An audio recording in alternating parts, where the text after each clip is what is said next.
This beautiful world is a land of immense cultural wealth, a multi-hued history, and a vibrance that resonates in its myriad religions, races and people. This is India. The more we explore, the more we discover.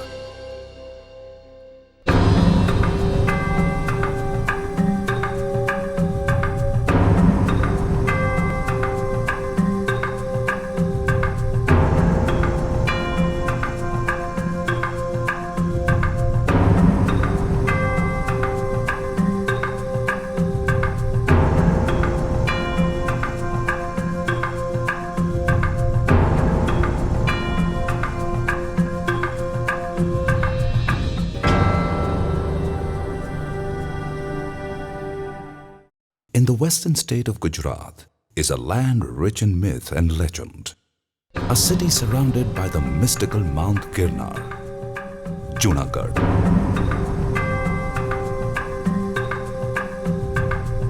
A journey of 325 kilometers from Ahmedabad, Junagadh is easily accessible by road and rail. The nearest airport is Rajkot, at a distance of 100 kilometers. With a history dating back to over 5,000 years, the city of Junagadh is spread over 10 square kilometers. It derives its name from the Junagadh, or the old fort, that circles the city. At different times in history, Junagadh was ruled by the Mauryas, the Guptas, the Ahirs, the Rahas and the Mughals. Each dynasty has left an indelible mark, enriching the ethnic heritage of the place. Come, let us embark on this odyssey and experience the sights and sounds of Junagadh. In the eastern part of Junagadh is the Uparkot Fort, spread over an area of about 272,000 square feet and girdled by a wall that is 20 meters high in some places. The Uparkot Fort, or the Upper Fort, is known for its sheer inaccessibility. But nobody quite knows who built it. A legend says that Maharaj Ugrasen Yadav built this fort, whereas some believe it was Chandragupta Maurya. Earlier known as the Giridurg, the Uparkot was a stronghold of the Mauryas and then the Guptas. However, Raha Khengar, the great king of the Raha lineage, renovated the fort between 940 and 975 AD.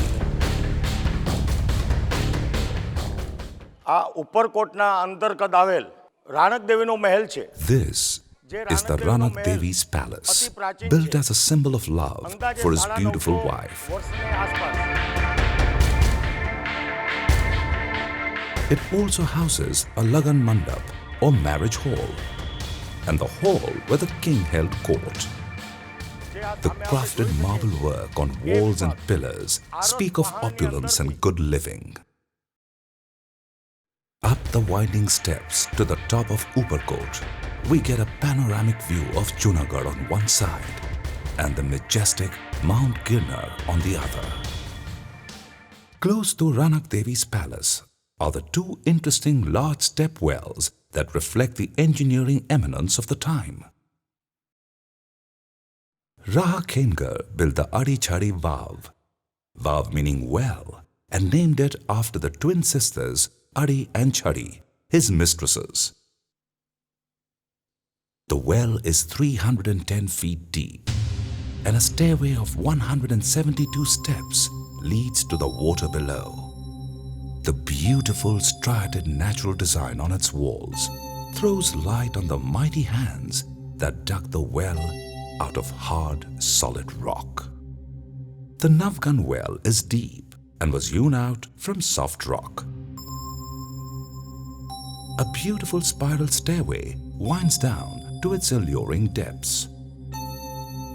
The unique and skillful architecture has ensured good light and airflow within the well.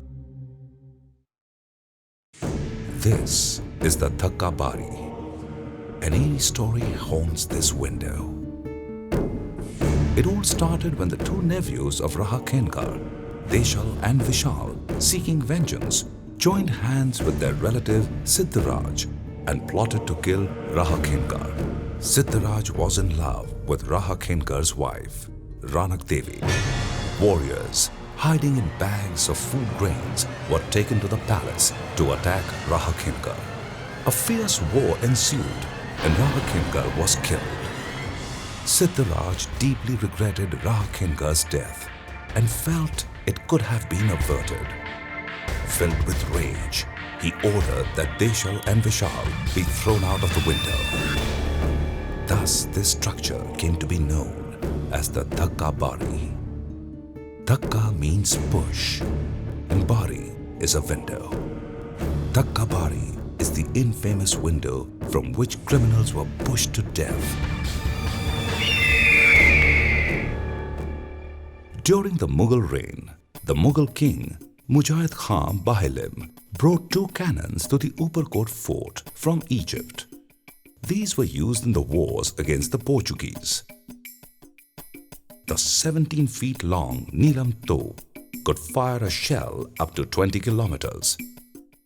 And the smaller sized Manik was made from a blend of 5 metals.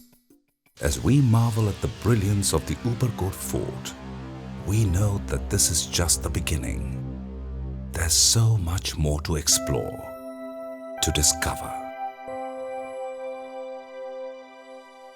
At different times in history, Junagadh was under the influence of the Hindus, the Buddhists, the Jains and the Muslims.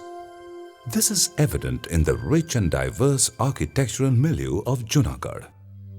The Grand Mahabad Maqbara was built by Mahabad Khan II in 1880. The marble facade is rich in intricate stone carvings, ornate columns and arches. The door is plated with the finest silver, and domes are large and impressive.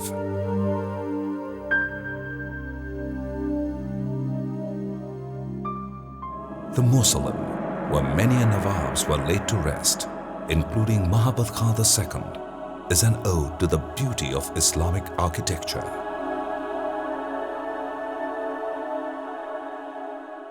Just a stone's throw away from here is the Bahauddin Maqbara, built by the then Wazir-e-Azam or Prime Minister between the years 1891 and 1896. It is somewhat reminiscent of the Taj Mahal, with its 4 striking minars with winding spiral steps. King Ashoka, the great monarch of the Mauryan dynasty, was one of the most exemplary rulers in world history. Born in 273 BC, King Ashoka ruled his vast kingdom from the capital Patliputra in Magadha.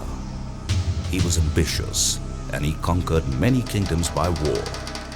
On one such expedition, he emerged triumphant in Kalinga.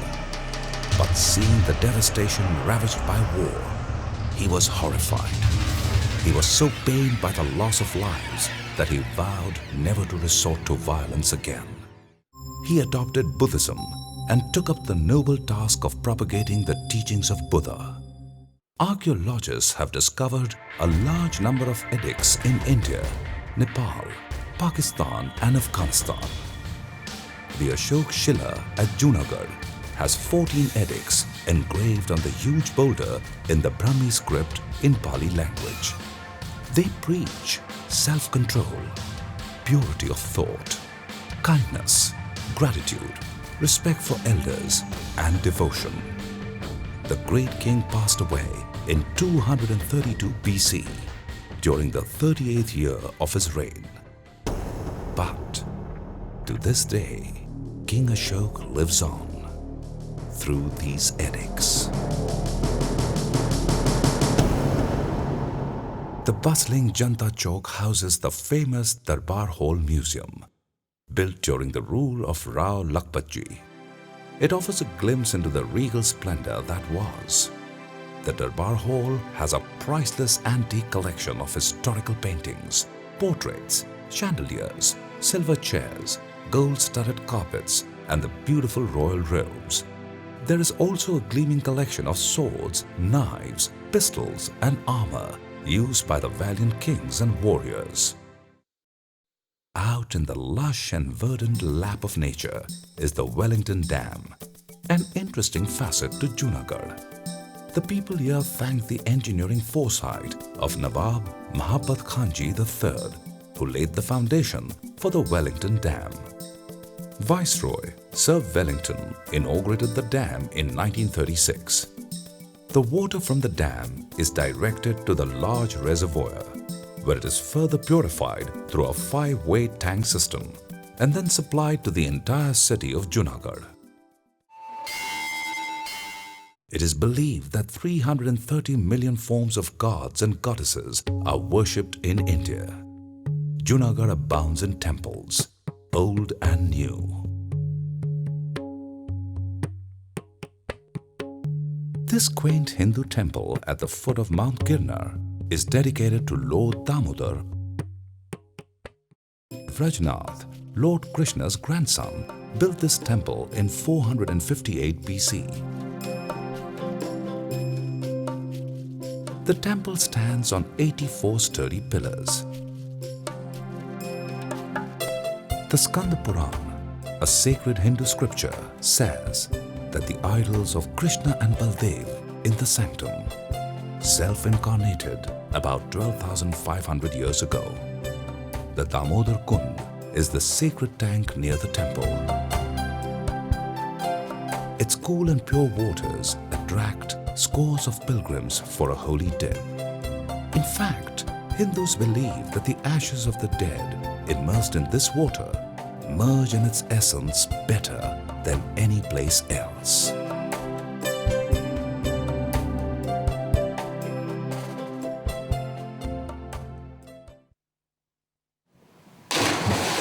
The Revati Kund nearby is named after Baldevji's wife.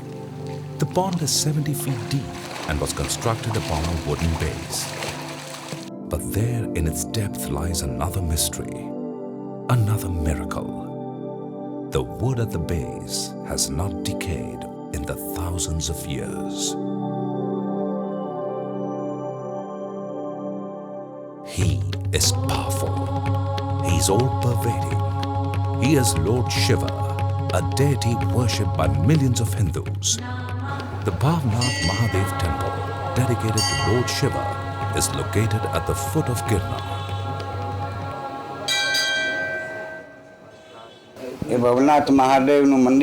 Legend says that Lord Shiva visited this place and his presence is felt by the ardent devotees to this day.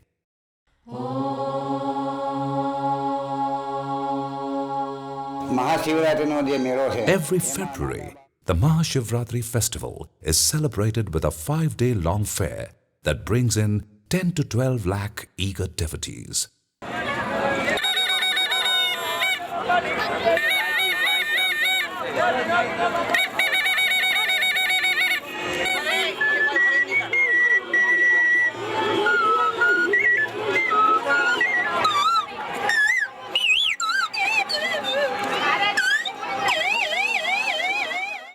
The Mahapuja of the Lord takes place at midnight on the 14th day of the dark half of the Hindu month of Magh.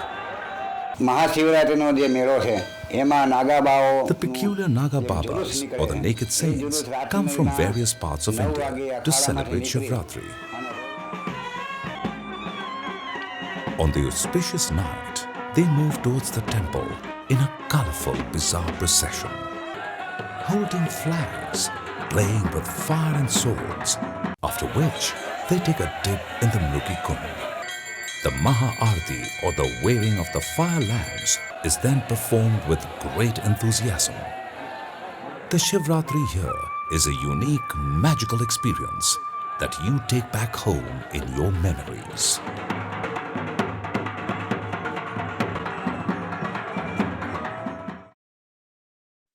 In the year 1826, Sri Sahajanandji Maharaj laid the foundation stone for the temple of Swami Narayan, a Hindu sect. The work was initiated by Swami Brahmanandji and Sri Swami Gopalanandji and completed in 1828. At the entrance here are two shrines of Sri Ganesh and Sri Hanuman. In the sanctum are the gold-adorned idols of Siddhinath Mahadev, Radha Raman Dev and Sriji Maharaj. The temple has 5 magnificent domes, each exquisite with vivid and bright paintings. Regular prayers are offered during the day. At night, the beautiful idols are carefully covered with soft muslin. Sri Narsi Mehta is the renowned poet saint whose intense devotion to Lord Krishna is legendary. Every morning after bathing in the holy Damodar Kund, Sri Narsi Mehta would pray and sing and worship his beloved Lord Krishna at this very place, now called the Narsi Mehta Choro.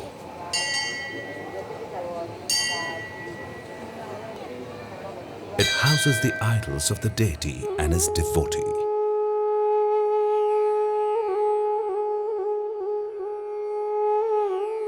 The story of his intense devotion unfolds at the Prangad Hall.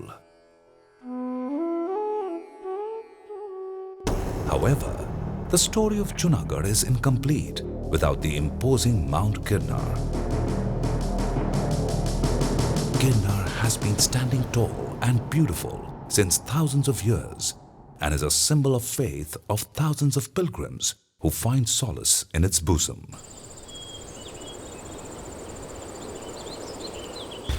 Mount Girnar is the tallest mountain in Gujarat at 3,666 feet above sea level. It is spread over 70 square miles and has 5 distinct peaks. There is a virtual city of Hindu and Jain temples at the mountaintop.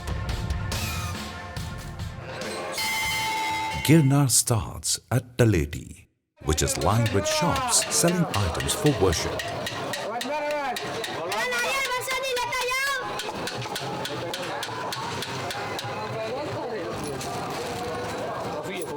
There are 9,999 steps that lead to the top.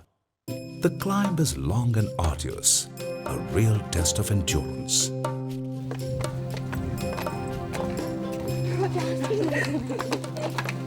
But one can ascend the mountain sitting in a palanquin. A ropeway is also under construction, and the journey promises to be easier in the future. The way is dotted with places to refresh and take a breather. The whole mountain is alive and beautiful, especially in the monsoons. The lush greenery, the wild flowers, the rich medicinal herbs, and numerous waterfalls that gush over the little mountain ridges and gurgle in brooks make the climb an exhilarating experience.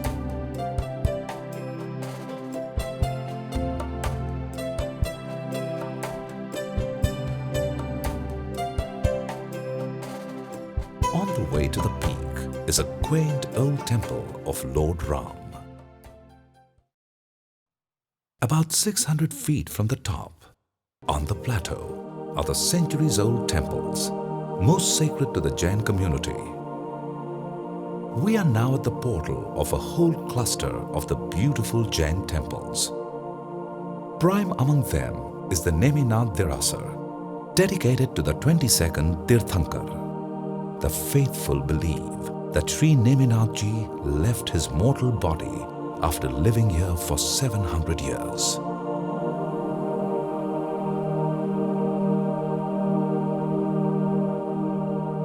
In all the 24 temples here, the ravishing sculpture on walls and ceilings done centuries ago stand out for its exquisite beauty and design.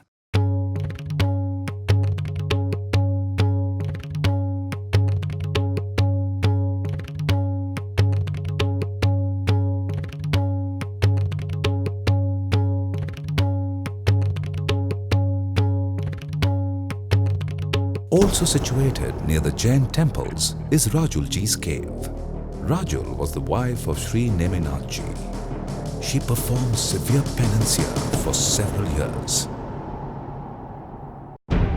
On the top of the 3,300 feet high peak, the first peak of Girnar, stands the temple dedicated to goddess Amba. It is one of the 51 temples dedicated to the goddess and attracts many devotees from all over the country.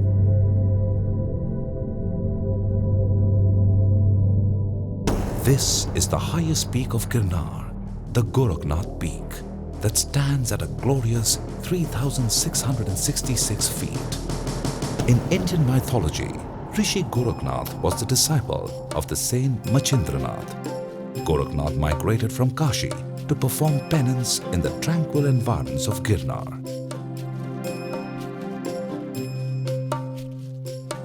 Many tourists visit Girnar all year round, but festivals like the Shivratri, Dev Diwali and Kartik Poonam attract a teeming multitude of pilgrims. The devout circumambulate the mountain, a ritual called parikrama, and pay homage to the legendary peaks. The last peak, the Tatre, at a height of 3,295 feet, is crowned by a temple dedicated to Lord Dattatreya. Dattatreya मतलब Dattatreya is the manifestation of the combined energy of the divine Hindu trinity, Brahma, Vishnu and Shiva. The Hindus visit this temple on Poonam, or full moon day.